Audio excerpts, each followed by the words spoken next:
नमस्कार दोस्तों, एक बार फिर से स्वागत है आपका हमारी यूट्यूब चैनल एजुकेशन पॉइंट में। तो दोस्तों हम बात करेंगे जो है राजस्थान के भौतिक प्रदेश हम पढ़ रहे थे। भौतिक प्रदेश का कुछ पार्ट हमने पढ़ लिया था, कुछ पार्ट हमें पढ़ना बाकी था। तो सॉरी फ्रेंड्स, 2-3 दिन के गैप के लिए सॉरी, क्योंकि बिकॉज मैं यहाँ थी नहीं, मैं आउट ऑफ स्टेशन चली गई थी।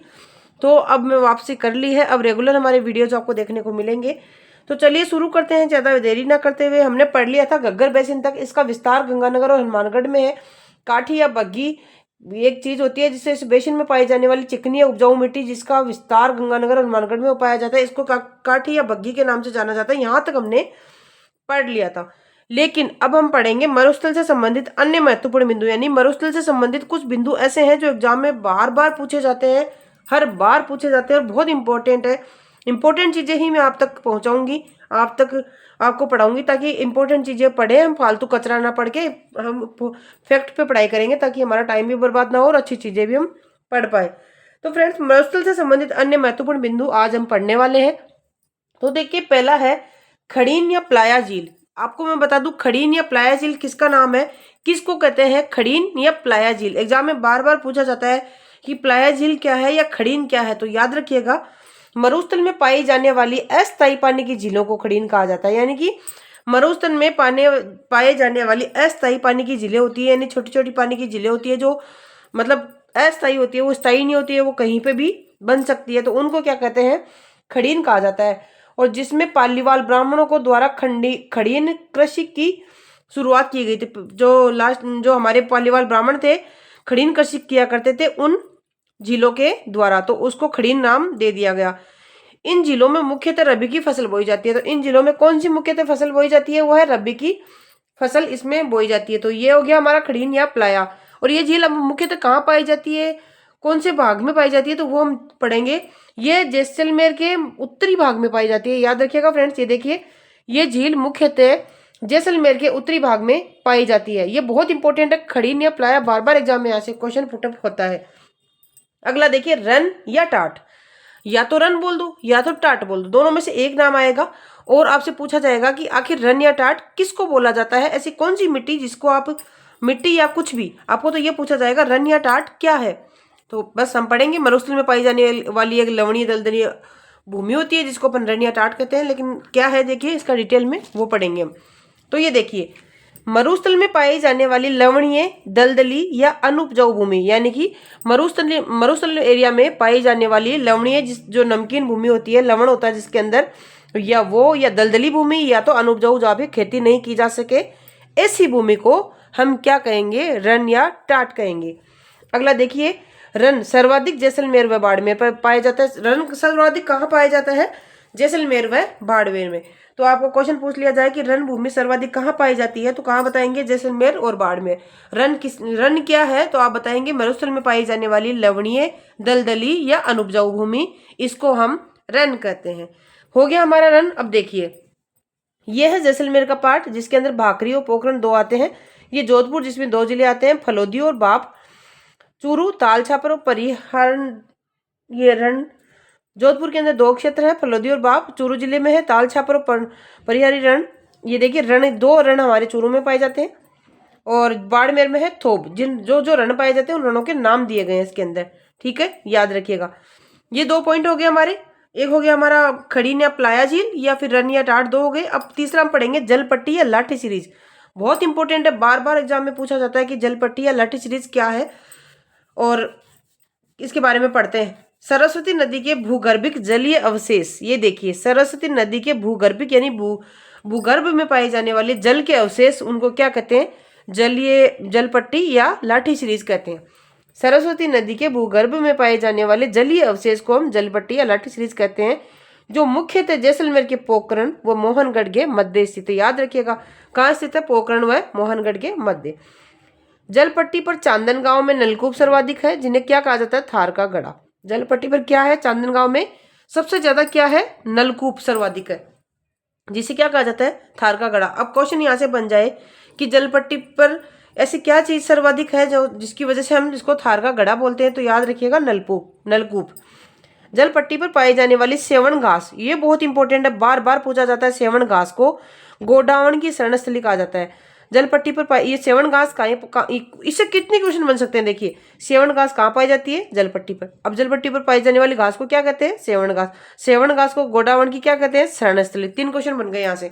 याद रखिएगा, एक एक क्वेश्चन को आप ध्यान से पढ़ोगे तभी जाके एग्जाम क्रैक कर पाओगे, ऐसे नहीं होगी। राजस्थान में सरस्वती नदी का दूसरा भूगर्भिक जलीय अवशेष बायतू, बाड़मेर, सांचौर, जालोर क्षेत्र में मिला है। हो गया हमारे तीनों नाम। अक्कलवुड फॉसिल पार्क जीवाश्म उद्यान बहुत इंपॉर्टेंट है, इसको पढ़ते हैं। चलिए ये देखिए जैसलमेर में पाया जाता है। ये स्थिति इसकी जैसलमेर में राष्ट्रीय मरु उद्यान के नाम से भी जाना जाता है। जैसलमेर में लकड़ी के प्राचीनतम अवशेष जो वर्तमान में पाषाण रूप में प्राप्त हुए हैं, जिनका निर्माण काल जुरासिक काल के 18 करोड़ वर्ष पूर्व हुआ था, जिसको अपन अक्कलवुड फॉसिल पार्क कहते हैं। ये देखिए ये जीवाश्म भारत के लकड़ी के प्राचीनतम जीवाश्म है, जिसको अपन क्या कहते हैं, अक्कलवुड फॉसिल पार्क। ओके, अगला है हमारा बाप बोल्डर, यानी इसको दूसरा नाम इसका क्ले भी हो सकता है, क्ले भी बोलते हैं इसको। क्या हिमानी के द्वारा जमा किए गए कंकर पत्थर व अवसादों को बोल्डर कहा जाता है, जिनका निर्माण काल परमो कार्बोनिफेरस काल में हुआ, जो कि बाप जोधपुर में है, जोधपुर जिले के बाप तहसील में है। और ये ऐसा इसका कुछ निर्माण होता है, कंकर और पत्थर के अवसादों द्वारा बनता है, जिसको अपन क्ले भी बोलते हैं। अगला है हमारा नखलिस्तान या मरु उद्यान। नखलिस्तान या मरु उद्यान क्या है, मरुस्थल में वह क्षेत्र जहां जल बेसिन पाए जाते हैं, जिसके चारों ओर हरियाली विकसित हो जाती है, जिसे क्या कहते हैं, नखलिस्तान। क्या कहते हैं, नखलिस्तान। ये है नखलिस्तान। ये देखिए मरुस्थल में वह क्षेत्र जहां जल बेसिन पाए जाते हैं। अब यहाँ पे जल इकट्ठा हो रहा है, ये देखिए, और उसके चारों ओर green green green green green भाग इकट्ठा हो रहा है, तो इसको अपन क्या कहेंगे, नखलिस्तान। याद रखिएगा नखलिस्तान, मैप के द्वारा या चित्र के द्वारा आप याद रख सकते हैं। अब है धोरे व धरियन। धोरे किसे कहते हैं, पश्चिमी राजस्थान में लहरदार बालू का स्तूपों को धोरे कहा जाता है। पश्चिमी राजस्थान में लहरदार बालू का स्तूपों को क्या कहा जाता है, धोरे। धरियन पश्चिमी राजस्थान में गतिशील स्थानांतरित बालू का स्तूपों को क्या कहा जाता है, धरियन। अब देखिए धोरे तो वो होते हैं जो लहरदार बालू का स्तूप बनाते हैं, जो लहरें बनी होती है। आपको पता होगा मिट्टी जैसलमेर में जैसे धोरे होते हैं ना, जो मिट्टी के टीले होते हैं उनमें लहरें बन जाती है, उन लहरों को हम धोरे कहते हैं। लेकिन वो जो गतिशील स्थानांतरित बालू का स्तूप बनाते हैं ना, उनको धरियन कहते हैं। यानी कि आज यहाँ है तो कल वो लाइनें कहाँ होगी, कल वो लाइनें कहीं और होगी। जो हमारी मिट्टी के टीलों में लाइनें बनती रहती है ना, वो फिर एक स्थान से दूसरे स्थान पर स्थानांतरित होती रहती है, उन्हें कहते हैं धरियन। धोरे व धरियन राजस्थान में सर्वाधिक कहाँ पाए जाते हैं, जैसलमेर में। पीवड़ा, पीवड़ा एक सांप की प्रजाति है फ्रेंड्स, मैं आपको बताना चाहूंगी। पीवड़ा बार बार एग्जाम में पूछा जाता है, बहुत इंपॉर्टेंट क्वेश्चन है। तो देखिए मरुस्थल में पाई जाने वाली सांप की प्रजाति है, जिसका रंग क्या होता है, पीला होता है। पीवड़ा का रंग कैसा होता है, पी से पीवड़ा, पी से पीला। याद रखिएगा, बहुत इंपॉर्टेंट है, बार बार पूछा जाता है। जो कि सबसे ज्यादा कहाँ पाया जाता है, जैसलमेर में। याद रखिएगा।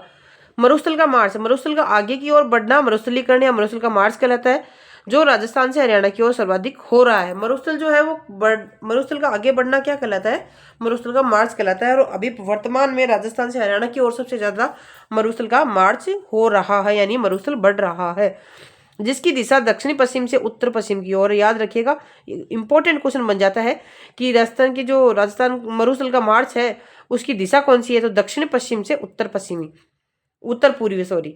मरुस्थलीकरण में सर्वाधिक योगदान बरखान बालू का स्तूप का होता है। यानी कि मरुस्थलीकरण में सबसे ज्यादा जो बालू का स्तूप बनते हैं वो कौन से बनते हैं, बरखान बनते हैं। ये देखिए मरुस्थल का मार्च, ये मरुस्थल का मार्च आगे से आगे आगे से आगे बढ़ता जा रहा है, जो कि हरियाणा की तरफ बढ़ रहा है। ये दक्षिणी पश्चिम से उत्तरी पूर्व की तरफ बढ़ रहा है, ये दक्षिणी पश्चिम, ये उत्तरी पूर्व। बालसन अगला पढ़ेंगे हम, 10 नंबर का जो पॉइंट है वो है बालसन। मरुस्थल में पर्वतों के मध्य पाई जाने वाली जल बेसिन। मरुस्थल में पर्वतों के मध्य, आप सभी को पता होगा कि पहाड़ों के बीच के अंदर जो पानी होता है उसकी झीलें होती है, या जो नदियां होती है वो पहाड़ों के बीच में पाई जाती है, तो उन झीलों को क्या कहा जाता है, बालसन कहा जाता है। जो पहाड़ों के बीच में होगी ना उनको बालसन कहा जाएगा। जैसे कि उदाहरण के तौर पर हमारी सांबर झील है, वो पहाड़ों के बीच में पाई जाती है। तो 11 नंबर का पोर्शन हमारा थार का मरुस्थल इंपॉर्टेंट है। थार का मरुस्थल किसे कहते हैं, सबसे ज्यादा थार का मरुस्थल भारत में 85% है, पाकिस्तान में हमारा 15% है। ग्रेट डेजर्ट ऑफ इंडिया का विस्तार भारत के 4 राज्यों में है, जिसमें से सर्वाधिक राजस्थान 62%, गुजरात, हरियाणा व पंजाब में है। अगला देखिए अरावली पर्वतमाला पढ़ेंगे। अरावली पर्वतमाला हमने जो ये हमने 1 नंबर पढ़ लिया था मरुस्थल। अब हम पढ़ेंगे अरावली पर्वतमाला 2 नंबर का। ये हमारे मरुस्थल के बारे में डिटेल सारी हो गई। और अरावली पर्वतमाला है, इसका वीडियो मैं आपके अगले वीडियो में डाल दूंगी। तो हमारे मरुस्थल के बारे में जो चीज़ें थी वो आज मैंने आपको बता दी है, और आगे की वीडियो में आपको अरावली से संबंधित सारी चीज़ें मैं आपको समझाऊंगी। तो वीडियो कैसा लगा, पसंद आया हो तो लाइक और शेयर करना, चैनल को सब्सक्राइब करना। नए वीडियो के साथ मिलेंगे, तब तक के लिए बाय बाय फ्रेंड्स।